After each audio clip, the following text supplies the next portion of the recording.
Després també, amb el mateix cas que us estic explicant, tinc un amic que és de Vigo, que resulta que va veure aquest programa, els dels carteristes en el metro, i això de fer el control de les targes, no?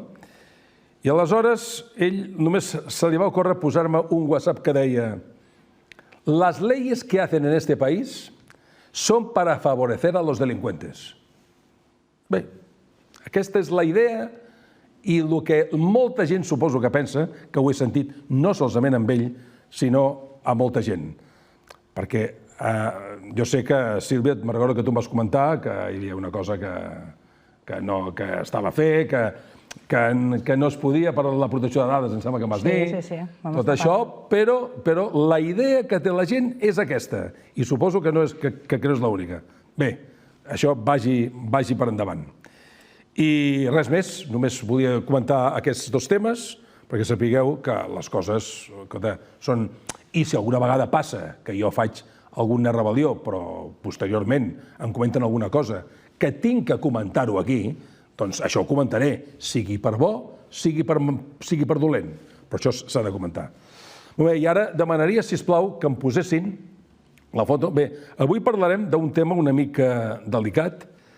Fa un mes i mig, més o menys, un mes i mig, que vam fer un documental a TV3 que es deia El cor de l'avi. El cor de l'avi era un repàs, en fi, una mica de la vida del president de la Generalitat, el Francesc Macià. I aleshores vam parlar del seu cor, que resulta que el van posar en una urna, aquesta urna anava d'un cantó a l'altre, es veu que va viatjar molt aquesta urna, no? I en un moment determinat, quan s'acaba aquest documental, va i resulta que passa això. Sisplau, em podeu posar el tall, sisplau? El funeral de Francesc Macià va ser molt multitudinari perquè la gent se l'estimava molt. Sí. Creu que el seu també ho serà? El meu no ho sé, escolti. No ho sé. D'aquí molts anys, No gaires. No gaires. No gaires. Sincerament, em sembla de molt mal gust. De molt mal gust amb una persona gran, A veure, és perquè és l'expresident de la Generalitat de Catalunya, d'acord. Jo no entro a dir ni a comentar res del que hagin fet, hagin deixat de fer, que si la família, que si patatín, que si patatant. No ho penso fer-ho. Això sí, s'ha de tenir en compte que és l'expresident de la Generalitat. Però amb una persona que ja té una certa edat, que el poses davant d'una càmera i li preguntes i li fas la comparativa amb un dels presidents que va ser multitudinari, que tothom s'hi l'estimava, i tu li preguntes amb ell, perquè la pregunta no anava només per preguntar-li això, i hi havia un missatge subliminal aquí. I quin missatge subliminal és aquest? Doncs que sapiguent tota la història que hi ha hagut amb tota la família, com vulguem dir, tu creus que després de tot el que s'ha format tu tindràs aquest mateix acomiadament? Jo la veritat és que ho trobo de molt mal gust. I, sincerament, us ho dic, el Jordi Pujol va respondre perfecte, per l'edat que té i per l'estat físic amb el qual es troba, que suposo que ja ho podeu veure a les imatges, el té al cap molt clar i va dir, no ho sé, sí senyor, què esperàveu que digués? Que sí? Que no? Home, per favor. Jo crec que una mica... A veure, jo no diria ètica, però senzillament és de mal gust. Ho sento molt. No puc dir-ho res més. El fumut del cas és que no he vist enlloc, que s'hagi comentat això.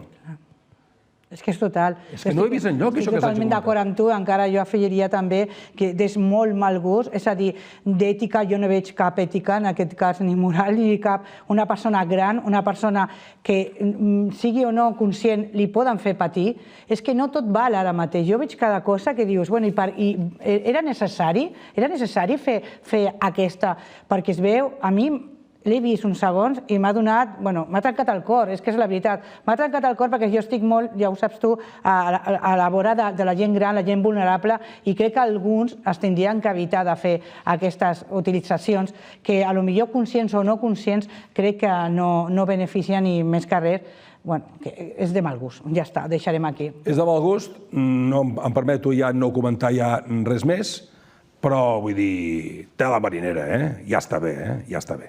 Bé, nosaltres passem a la següent secció dintre del Rebel·lió. Posem la frase del dia. Posem el Frederic II de Prússia, sisplau. Bé, aquest senyor va dir la frase del dia d'avui, ho veureu a molts calendaris i a molts llocs, veureu, i diu: expulseu els prejudicis per la porta perquè tornaran per la finestra. O sigui, què vol dir això? Que per molts prejudicis, tothom a la llarg de la seva vida té un prejudici que un altre. Facis el que facis. Facis el que facis, tindràs prejudicis. Molt bona aquesta frase. El Frederic II de Prússia. Imagina't tu si fa anys, Després anem a veure el Dia Mundial. El Dia Mundial del que és... A veure, el Dia Mundial de l'encefalitis. Cada 22 de febrer es commemora el Dia Mundial de l'encefalitis, una jornada que busca educar les persones sobre què és aquesta malaltia, què la causa, com s'ha de prevenir i, per descomptat, la manera més adequada per tractar-la. Tot i que les jornades associades a l'encefalitis es fan cada any, encara hi ha moltíssimes persones que desconeixen aquesta malaltia i quan algú a la família la contrau no saben com procedir i se senten aclaparats per la situació. Molt bé, següent, anem a la foto vintage. Avui anem a la foto vintage. Hombre, foto vintage, tu. Això són anys 50, Anys 50, tu. Semblava que tots els joves d'aquí volien formar part del grup de moda o intentaven assemblar-se amb el Denny Zuko, amb el de gris, no? O potser era el Danny Zuko que intentava assemblar-se a tots els altres, vés a saber. Sigui quin sigui el cas, va ser una tendència de moda que es va imposar al llarg dels anys 50. És el més bo de les fotos, aquestes, vintage, com aquestes, per exemple, és imaginar el que aquesta colla de nois devia fer aquell mateix dia. Estan aquí sentats, vés a saber cap on es dirigien, què feien, quina feina, no? A més, potser encara alguns viuen per explicar la història del que va passar després. Molt bé, i ara anem a per les targes verdes i vermelles. La tarja verda... la tarja verda avui és... Fixeu-s'hi. Són aquelles coses que entendreixen a la gent. Hi ha un conductor d'un autobús, que és el 118, que passa per Vallvidrera, Tibidabo i les Planes, que aquest senyor es va jubilar. O s'ha jubilat ara fa poc. I aquest senyor portava aquesta mateixa trajectòria, la va fer durant 10 anys. Doncs, escolta'm, li van fer un rebament a l'últim viatge que va fer quan va arribar en el final del trajecte, que, escolta, tu, hasta es va posar a plorar, perquè era un home, perquè ho tinc aquí, posava, perquè no era només un conductor. Era el Quico, Quico, l'home que els esperava i s'hi adaptava perquè no es quedessin tirats.